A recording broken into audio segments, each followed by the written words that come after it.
김건희 여사가 질책을 하면서 총을 쏴서라도 막았어야지. 나 같았으면 내가 이재명 쏘고 나도 쏴서 죽는다. 그 전에도 윤석열 대통령이 야 그 뭐 총으로라도 막아, 총 안 되면 칼으로라도 막아 이런 얘기를 했던 것처럼 김건희 여사도 같이 이제 그런 얘기를 했을 가능성이 높고 김건희 여사와 윤석열 대통령이 함께 특수공무집행방해 교사 또는 공범, 특수 공무집행방해의 정범이 될 수 있다. 어떤 사람이 어떤 극도로 흥분한 상태에서 하는 말 있지 않습니까?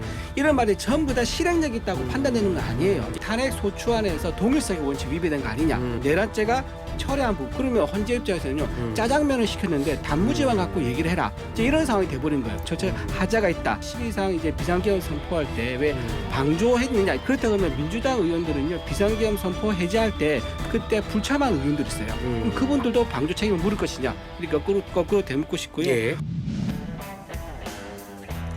정확히 일주일 전에도 다음 주에는 선고가 나오겠지라고 많이들 생각하셨을 텐데요. 헌재에서는 이번 주에 윤 대통령 탄핵 사건에 대한 통지가 없을 예정이다라는 말이 전부였습니다.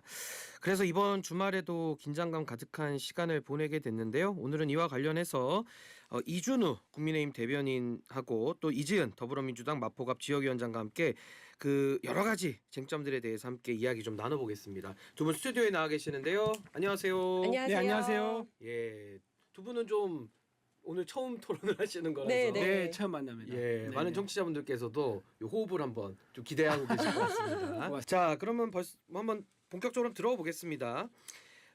이번 주에 가장 지금 핫한 내용이 윤석열 대통령 탄핵 선고 왜 안 하냐 그러고 있었는데 헌재가 어제 통지를 했습니다. 네. 그래서 다음 주 월요일에 한덕수 총리에 대한 탄핵 심판을 먼저 선고하겠다. 네. 그러니까 월요일날 이제 결정이 나오는 겁니다. 그래서 지금 국민들께서도 좀 뭐 허탈하다라는 분도 계시고 또 한덕수 총리를 먼저 해달라고 했던 분들도 계시니까 그런 분들은 또 환영의 목소리를 내고 계시는데 헌법재판소의 이런 진행 과정에 대한 평가를 한 번씩 좀 들어보고 싶습니다. 먼저 우리 이준우 대변인님 말씀해 주시죠. 현재 진행하고 있는 절차 같은 걸 보면 굉장히 좀 편향돼 있다 그런 우려를 많이 하고 있습니다. 특히 예. 위법 연구의 출신들 재판관들이 좀 많이 계셔서 그분들이 주도적으로 기존 어떤 재판 형태에 대해서 반대 신문권을 보장하지 않는다거나 예. 또는 형소법을 위반 또는 헌재법 위반 등등 뭐 구체적 내용 얘기 기니까 생략하는데 예. 이런 이제 위반 사항들이 헌법학자들이 지적한 것들이 10가지가 넘는 상황입니다. 그래서 헌재에서 절차가 굉장히 중요한 문제가 지금 되고 있는 상황이라서 오히려 현재가 이렇게 적법하지 않은 상태에서 종결을 짓고 선고를 내리려고 하다 보니까 더 선고 내리 어려운 상황이 된 게 아닌가 그렇게 저는 생각합니다. 우리 이재은 위원장님 어떻게 보십니까? 저는 대통령 탄핵 사건에 대한 선고를 먼저 하기를 기대를 했었는데 그게 아니라 한덕수 전 총리에 대한 선고를 먼저 하게 돼서 굉장히 아쉽습니다. 왜냐하면 예. 선입 선출 원칙이라고 먼저 들어간 사람 먼저 선고를 한다라고 했는데 대통령 같은 경우에는 헌납 8번이고요. 예. 한덕수 총리가 헌납 9번이거든요. 그래서 대통령이 먼저 시작을 했는데도 불구하고 그리고 정영식 주심께서 대통령 선고가 대통령 탄핵 심판이 가장 중요하니까 가장 신속하게 하겠다라고 말씀을 하셨는데도 불구하고 예. 계속 늘어지는 반면 이제 한덕수 총리를 먼저 하겠다고 해서 다소 실망스러웠습니다.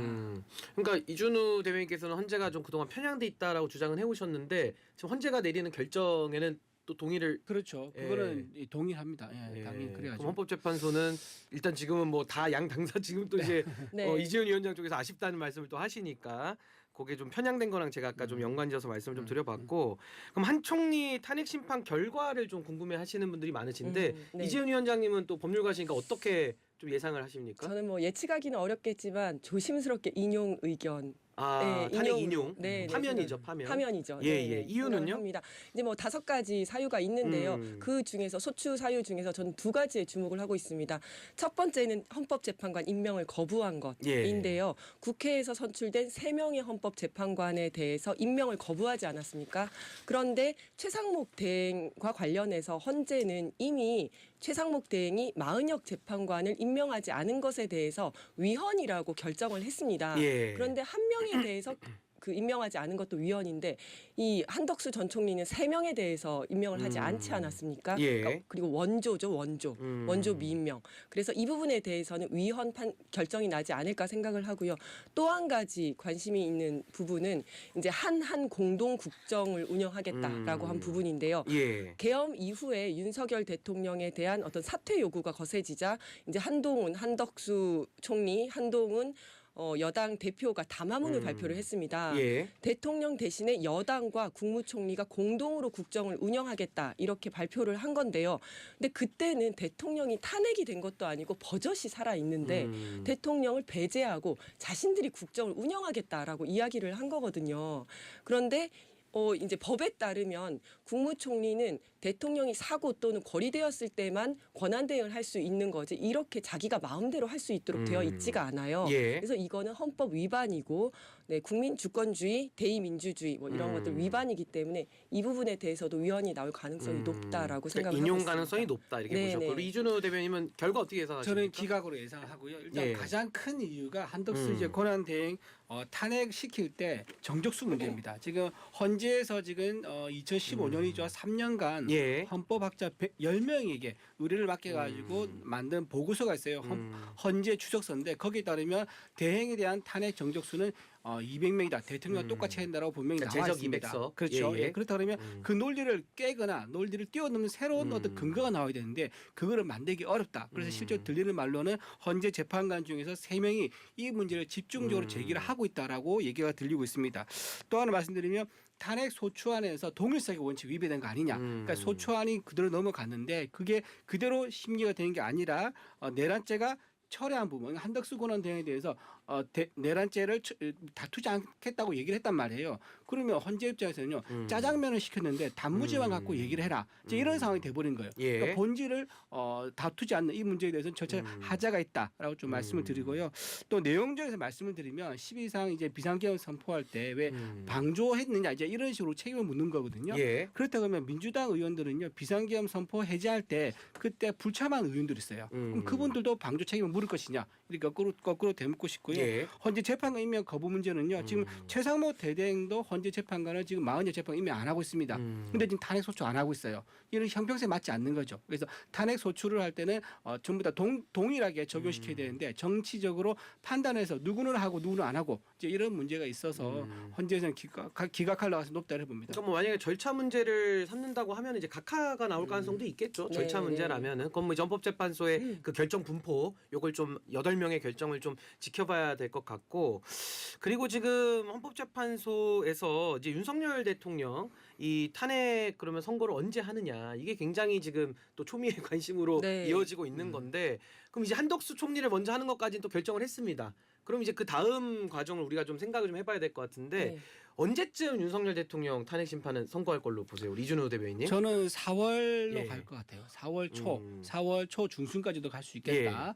그러니까 다음 주 월요일이죠. 한덕수 이제 권한 대행에 대해서 선고를 먼저 하고 그 다음 날이 26일 날입니다. 다음 주 수요일에 이재명 대표의 선고가 나오고 그러고 나서 윤석열 대통령 앞에 있는 지금 탄핵 심사를 기다리고 있는 사람이 5명 있습니다. 예. 5명 있기 때문에 이분들에 대한 탄핵 선고가 나오고 나서 거의 마지막에 윤석열 대통령에 대한 탄핵 선고가 나오지 않을까 그런 생각이 듭니다. 근데 이준호 대변인 말씀대로 하자면은 그 정영식 재판관이 했던 말과 완전히 배치되는 거 그렇죠. 아닐까요? 그렇죠. 어떻게 보십니까? 정현식 재판관은 대통령에 제일 대한 먼저 한다는 가장 식으로 먼저 얘기했는데요. 하겠다라고 예. 이야기를 했는데 오히려 이제 본인이 말씀하신 원칙이 지금 깨지고 있는 상황이거든요. 저는 정말 하루빨리 대통령에 대한 탄핵 선고가 나와야 된다고 생각을 하는데 모든 국민들께서 인지하고 예. 계시다시피 지금 우리나라는 대통령이 없는 어떤 보면 비상사태입니다. 국가 신인도도 그렇고 경제도 너무 힘들고 국민들이 매우 불안해하고 있는 상황이고요.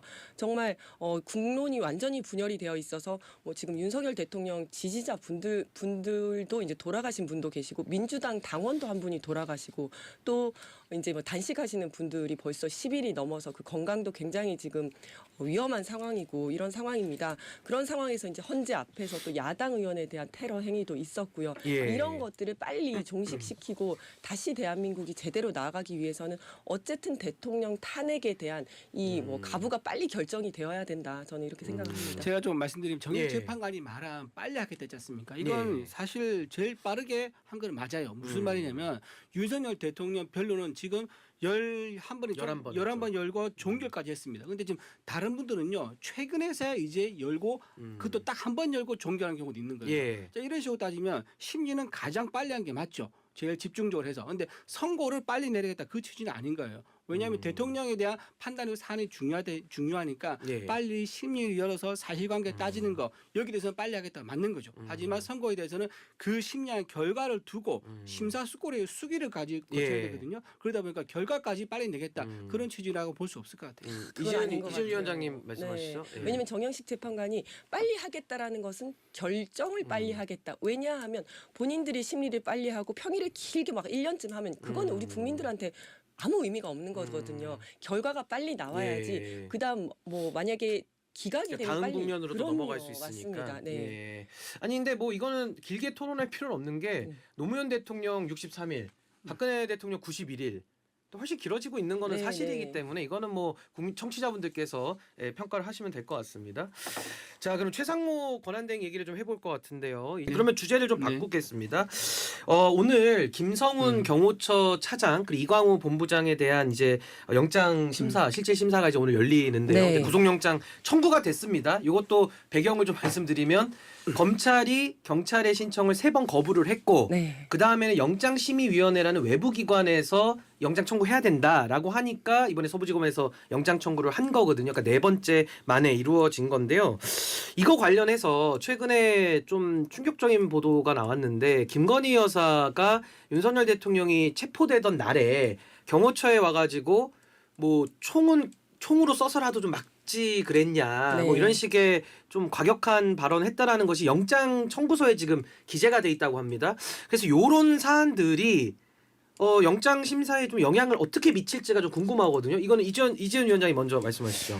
저는 일단 영장은 발부될 것이라고 봅니다. 왜냐하면 우리가 돌이켜 생각을 하자면 최초에 이 김성훈 차장과 이광우 본부장에 대해서는 체포영장이 발부가 됐습니다. 그런데 아시겠지만 체포영장이 발부가 되면 그 이후에 계속해서 구속영장까지 보통 발부가 되는데 구속영장을 경찰이 신청을 했더니 검찰에서 그냥 기각을 시켜버린 겁니다. 예. 그런데 그 이후에 계속 3번을 더 기각을 시켰고요. 근데 그 이후에 김성훈 차장이나 이광우 본부장이 증거인멸했다는 그 증거들이 계속해서 나오고 있어요. 그래서 구속의 사유가 점점 더 높아졌다. 그래서 예. 구속이 발부될 것이다. 구속 영장이 발부될 것이다. 이렇게 생각을 하고 아까 말씀하신 김건희 여사가 질책을 하면서 총을 쏴서라도 막았어야지. 나 같았으면 내가 이재명 쏘고 나도 쏴서 죽는다. 이런 말씀을 하시지 않으셨습니까?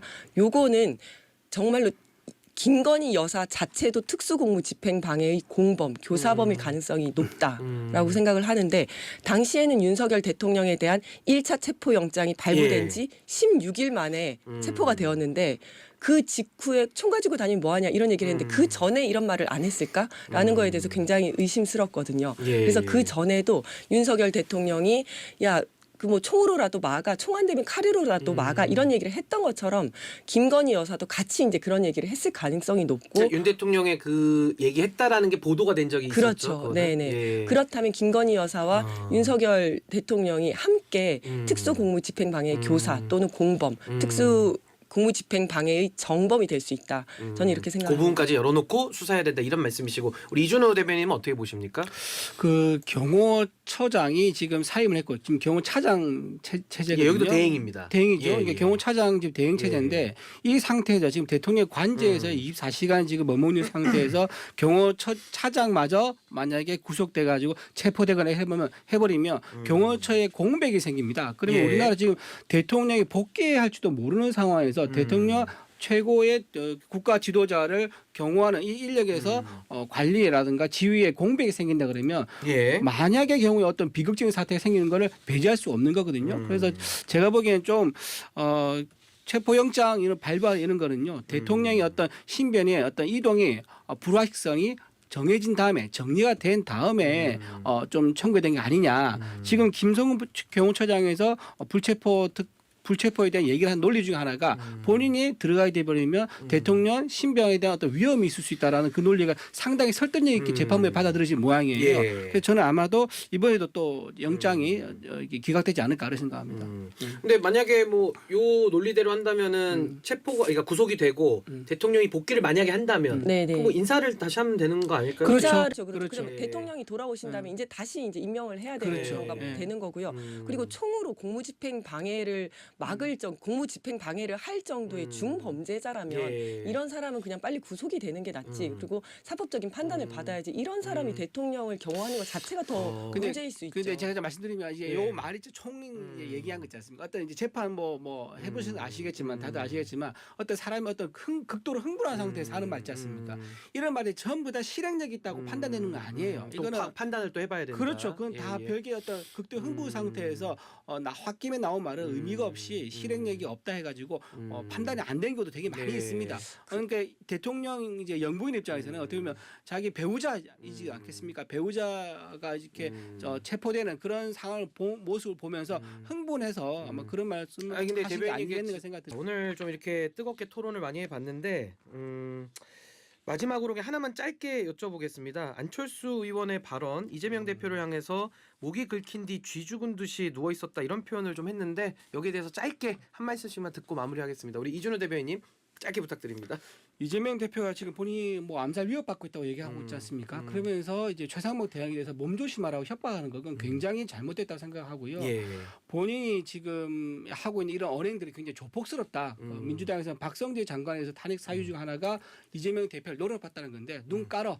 눈을 안 깔았다. 그 이유 아니겠습니까? 이렇게 조폭스러운 언행은 자제해야 한다. 말씀드립니다. 자제돼야 된다. 우리 이재명 위원장님도 짧게 네, 부탁드립니다. 네, 이재명 대표는 실제로 테러를 당해서 목숨을 잃을 뻔한 사람인데 이런 사람한테 죽은 척하면서 마치 누워 있었다는 것처럼 얘기하는 거는 테러 피해자를 정말 조롱하고 모욕하는 행위다. 예. 더구나 이분은 의사 출신인데 예. 직업 윤리도 내던져 버리고 자질을 의심케 하는 발언이다 이렇게 생각을 합니다. 예, 오늘 시간이 좀 안타깝네요. 예, 두 분 너무 감사드립니다. 다음에 또 뵙겠습니다. 감사합니다. 네.